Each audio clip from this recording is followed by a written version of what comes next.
Good evening, my friends. I want to begin tonight by asking you to do something unusual. I want you to think of a memory, something that happened years ago, something good, a moment of joy, of triumph, of genuine happiness, a day when something went beautifully right. Got it? Now notice something about how that memory feels. You're not hoping it happened. You're not trying to believe it was real. You're not reaching toward it or working to maintain it. It simply is, with its own quiet, unargued, completely effortless authority. It is done. It is behind you. It is simply and permanently true. Now hold that quality, that specific, unremarkable, utterly certain quality of something completed, and let me ask you something. What if you could bring that quality to your desire? Not visualize it in the future, not affirm it in the present, but remember it with the settled, certain, already done feeling of a cherished memory as something that has already occurred. What I'm going to teach you tonight is the deepest, most penetrating technique I have ever discovered for impressing the subconscious mind. It is so simple that the complicated mind tends to overlook it entirely. And it is so effective that once you genuinely practice it, you will wonder how you ever approached manifestation any other way. I call it the technique of the thankful past. Let me first show you the problem with how most people imagine. When you desire something, wealth, health, love, a specific outcome, where in time do you place it? In the future, when I have the money, I'll feel secure. When I meet the right person, I'll be happy. When the business succeeds, I'll be grateful. When my body heals, I'll be at peace. You have been doing this your whole life. And it feels natural. Of course, desire points toward the future. That's where unfulfilled things live, in the not yet arrived. But here is what this habit is actually doing to you. Every time you project your desire into the future, you are confirming, in the most unambiguous possible language, that it is not here now. The future is the dimension of absence. And absence, placed into the fertile ground of your subconscious with the consistent, daily, faithful repetition of hoping and wanting and not yet grows more absence. The subconscious does not hear your desire. It hears your assumption. And your assumption, when you project toward the future, is, I do not have this. It is not real. It has not happened. I am waiting.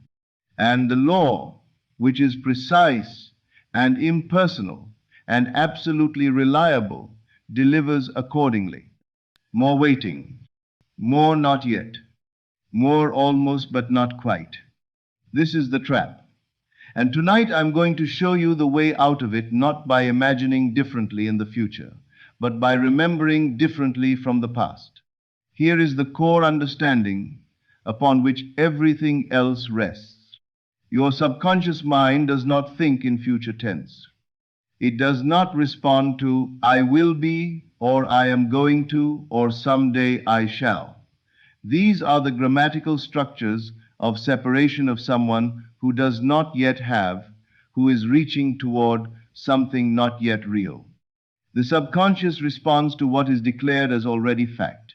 I am is powerful, it claims, present possession. But I was, I became, I received, I remember when is even more powerful, for a reason that is simple and profound. The past carries the seal of completion. When something is in the past, it is done. There is no doubt in it, no hoping, no waiting, no reaching. It simply and permanently is with the unargued certainty of all things that have already occurred. And here is the secret that changes everything. Your subconscious cannot distinguish between a memory of something that happened in linear time and a memory you have constructed in imagination. To the subconscious, which is the creative medium, the God in you, the power that produces your world, both are equally memories. Both are equally real. Both carry equal creative force. What you imagine first becomes what you remember later. Every memory you have of yesterday was, before yesterday, imagination. So why not reverse it? Why not remember first and let objective reality catch up with your memory?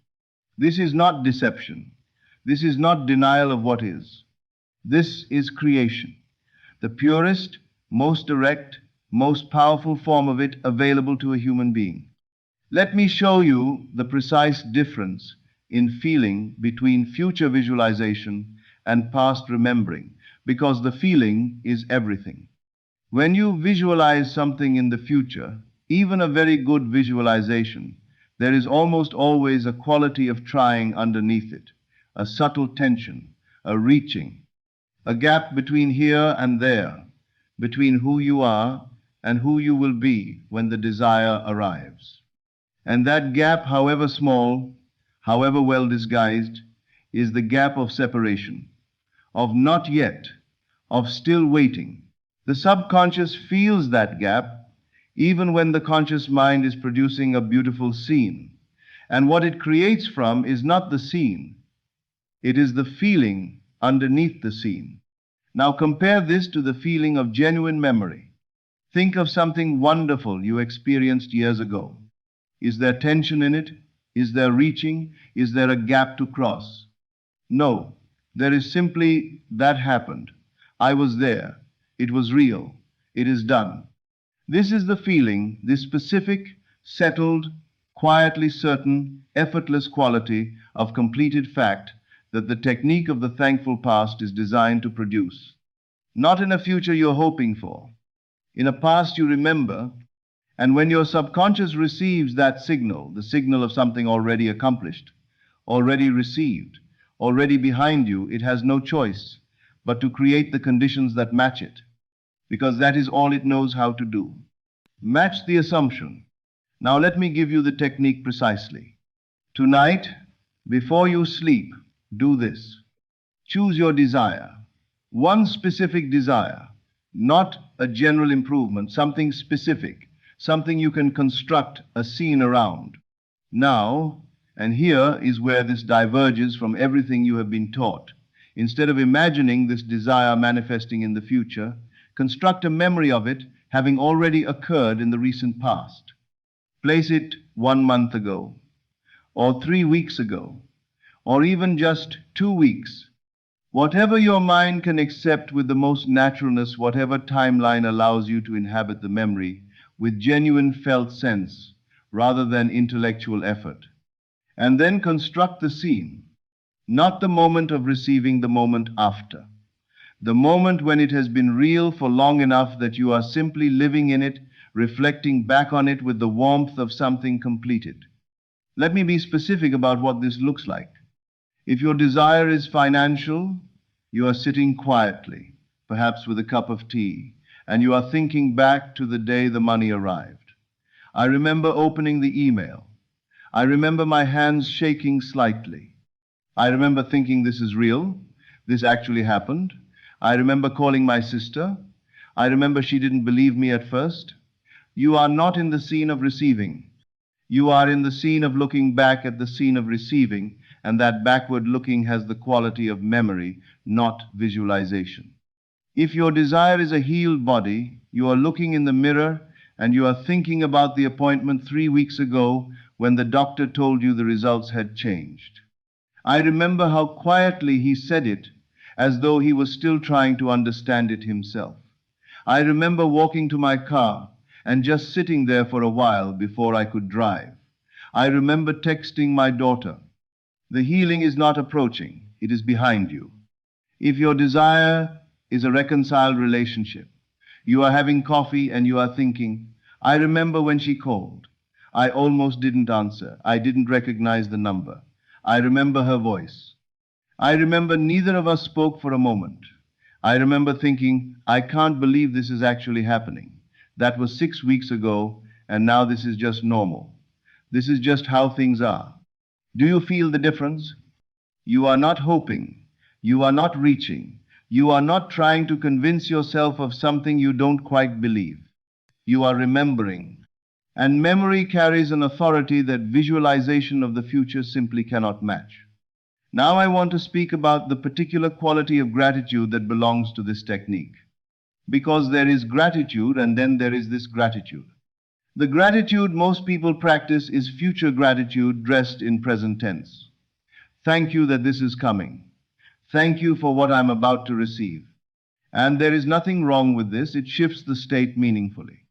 But the gratitude of the thankful past is different in quality, and the difference is everything.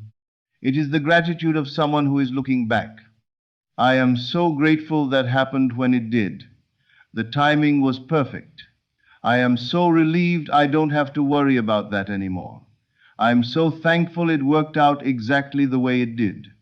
Hear the past tense. Feel what it produces. This is not the gratitude of hoping. This is the gratitude of having received. The specific, warm, slightly exhaling quality of someone for whom the struggle is genuinely over, not about to be over, not hopefully going to be over, already over. That quality of feeling, the relief of completion, the warmth of looking back at something difficult that resolved, the particular piece of a problem that is now simply behind you, is one of the most powerful signals you can give your subconscious. Because it communicates with every cell and every feeling the single thing the subconscious needs to hear above all others. This is done. Let me explain what happens mechanically when you practice this. The subconscious mind is not a future thinker. It lives in the eternal now, in the dimension of what is, what has been, what is simply true. It takes the assumptions you give it and builds from them. It arranges circumstances, orchestrates events, opens doors, creates opportunities, brings people all to make your outer world match your inner conviction. When your inner conviction is, I am hoping this will happen, it builds the experience of hoping. When your inner conviction is, I am trying to believe this is coming, it builds the experience of trying. But when your inner conviction is, I remember when this happened, with the genuine, sensory, emotionally inhabited quality of actual memory, it builds the experience of having already received. It creates circumstances to match the accomplished fact you have declared. Not because it is magical, because it is law. The same law that has been operating your entire life, whether you understood it or not, simply now being worked with, consciously, deliberately, in the direction you actually want to go. I want to give you one more element that will deepen the practice considerably. When you are in the memory, when you have constructed it vividly, when you can feel the room and hear the sounds and sense the emotional quality of that moment of fulfillment, I want you to also feel what came before it. The relief that the waiting is over, not the joy of receiving, though that is there too. The specific, particular, almost exhausted relief of someone who has been waiting and hoping and not quite trusting for a long time and can now finally let it go. I used to check my phone every morning hoping for this. I don't have to do that anymore. I used to wake up at 3 in the morning worrying about this. I haven't done that in weeks. I remember when I couldn't imagine how this would ever resolve. I couldn't see any path, and then it just resolved. This quality of contrast, the vividness of the relief that comes from having been genuinely uncertain and now being genuinely certain, is one of the most powerful elements you can include in your memory. Because relief is what the subconscious recognizes as genuine receipt.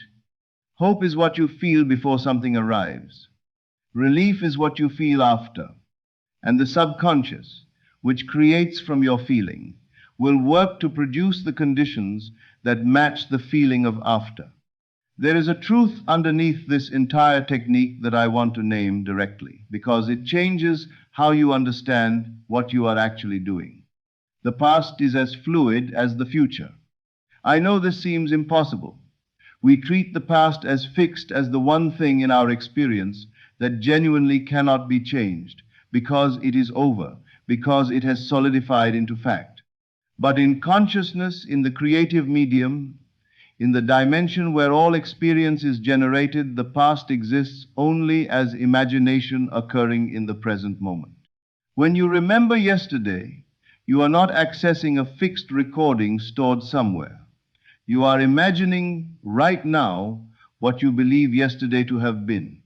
And that imaginative act is occurring in the present, the only place where anything ever occurs. This means the past is no more fixed than the future. Both are imagination, both are consciousness, both are creative. And just as you can imagine a future differently, you can imagine a past differently. You can construct a memory of the day your desire was fulfilled, make it vivid, make it real, inhabit it fully, and your subconscious will receive this as a completed fact. And from that completed fact, it will build forward into the present, into the future, into your experienced reality. You are not creating forward from where you are. You are creating forward from a point in the past that you have established in consciousness, and the present, which lies between that imagined past and your current moment, fills in. This is not deception. This is the recognition that memory and imagination are the same faculty, one moving backward in time, one moving forward, and that this faculty, directed consciously, with genuine feeling, is the most powerful creative tool a human being possesses. So here is what I am asking you to do. Tonight, before you sleep, choose your desire. One thing, make it specific. Close your eyes and travel backward. Go to a moment 1 month ago, 3 weeks ago, whatever feels natural when this desire had already been fulfilled. Not the moment of fulfillment itself. The quiet, ordinary, of course, this is my life moment after. Build the memory. What room were you in? What time of day? What were you wearing? What could you smell? What sounds were around you? Who did you call? What did you say? What did they say back? And most importantly, how did it feel to look back from that moment and realize the waiting was over? The hoping was finished? The struggle was behind you? Feel the relief. Feel the warmth. Feel the particular quiet gratitude of someone who is no longer waiting because they have already received. Stay in that memory until it feels not exciting, not hoped for, but natural, ordinary. Simply, yes, that happened. And then fall asleep inside that feeling.